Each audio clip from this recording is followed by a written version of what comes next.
Jesus once asked, if we were human, who are the sinful have such love? How much more love does God, the sinless and the selfless Father, love us?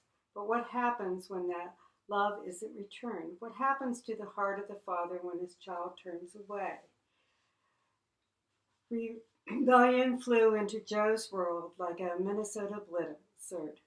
About the time she was old enough to drive, Madeline decided she was old enough to lead her life, and that life did not include her father.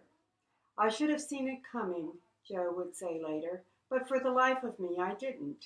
He didn't know what to do. He didn't know how to handle the pierced nose and the tight shirts.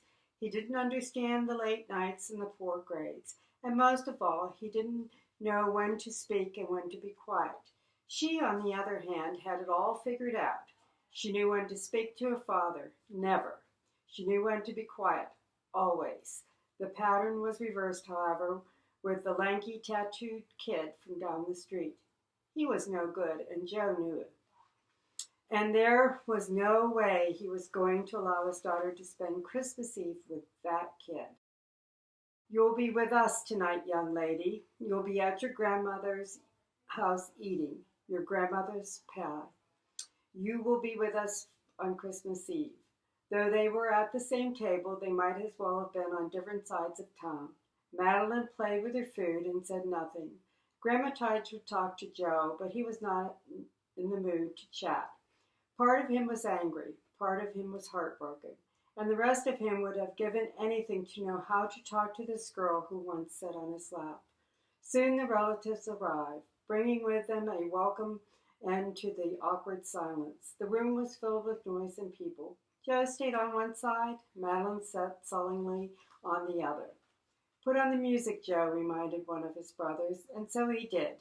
Thinking she would be honored, he turned and walked towards his daughter. Will you dance with your papa tonight? The way she huffed and turned, you would have thought he had insulted her.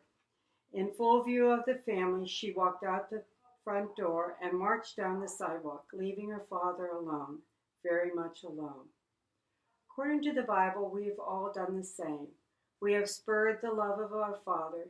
Each of us has gone his own way. Paul takes our rebellion one step further. We have done more than turn away, he says. We have turned against. We were living against God. Romans 5:6. He speaks even more bluntly in verse 10. We were God's enemy.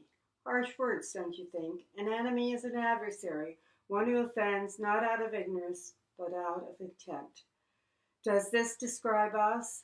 Have we ever been enemies of God? Have we ever turned against our Father? Have you? Even done something knowing God wouldn't want you to do it? Ever hurt one of his children or part of his creation? Ever supported or applauded the work of his adversary, the devil? Ever turned against your heavenly Father in public? If so, have you not taken the role of an enemy?